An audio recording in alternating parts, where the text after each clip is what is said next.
السلام علیکم ورحمۃ اللہ وبرکاتہ۔ معزز سامعین و ناظرین، قربانی کے مسائل چل رہے تھے، تو آج آپ حضرات کے سامنے قربانی کا جو وقت ہے اس کے حوالے سے بات کی دیتا ہوں۔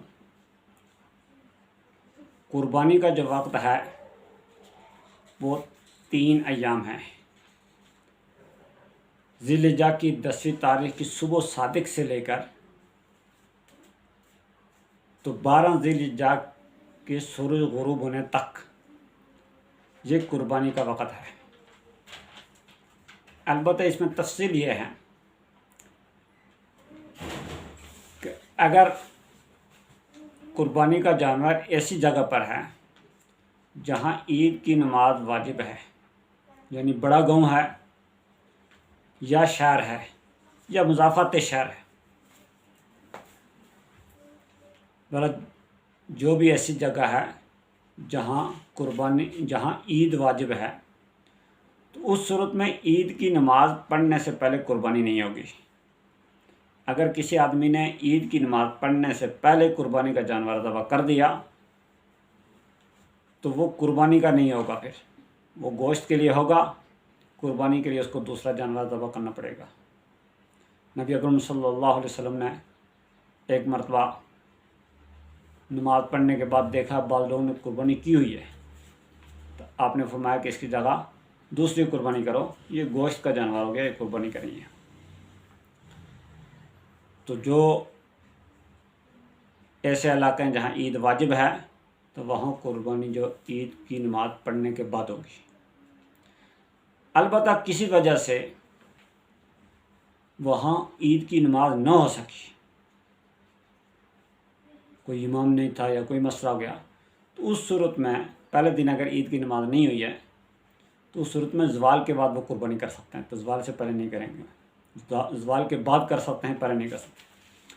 اور اگر عید کی نماز ہو گئی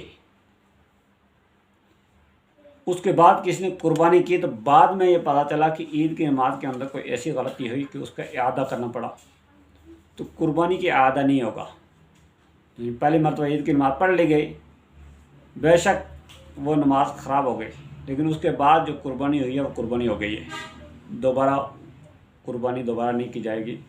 عید اگر خراب ہوئی ہے دوبارہ پڑھ دی جائے گی۔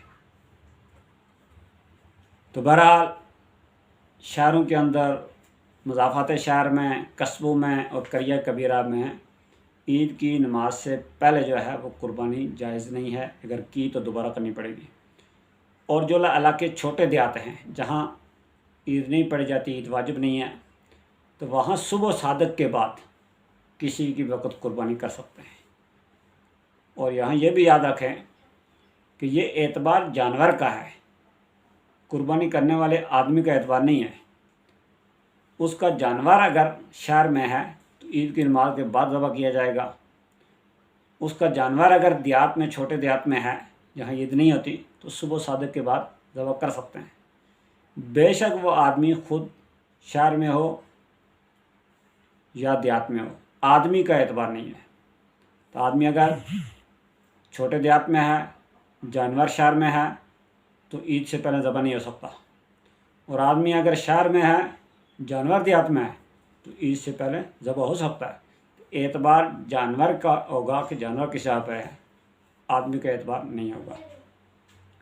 تو پہلے دن کی یہ بات، اور افضل پہلے ہی دن میں ہے۔ یہاں یہ بھی یاد رکھیے کہ قربانی کرنا دن کو بھی جائز ہے، رات کو بھی جائز ہے۔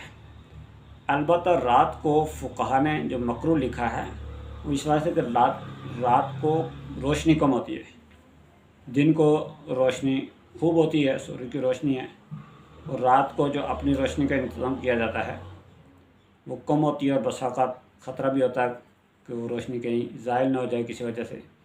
تو اس وجہ سے فقہا نے مکروہ لکھا، اور یہ مکروہ تنزیہی ہے، تحریمی نہیں ہے، یعنی خلاف اولیٰ ہے۔ اور اگر کسی جگہ لائٹنگ کا انتظام خوب ہو جائے اور خدشہ بھی نہ ہو کہ اچانک کہیں چلی جائے گی، اس طریقے سے کوئی مسئلہ نہ ہو، تو وہاں یہ کراہت بھی نہیں رہے گی۔ تو دن کو بھی ذبح کر سکتے ہیں، رات کو بھی ذبح کر سکتے ہیں۔ تو پہلے دن بھی کر سکتے ہیں، دوسرے دن بھی، اور تیسرے دن غروب آفتاب تک یہ وقت ہے۔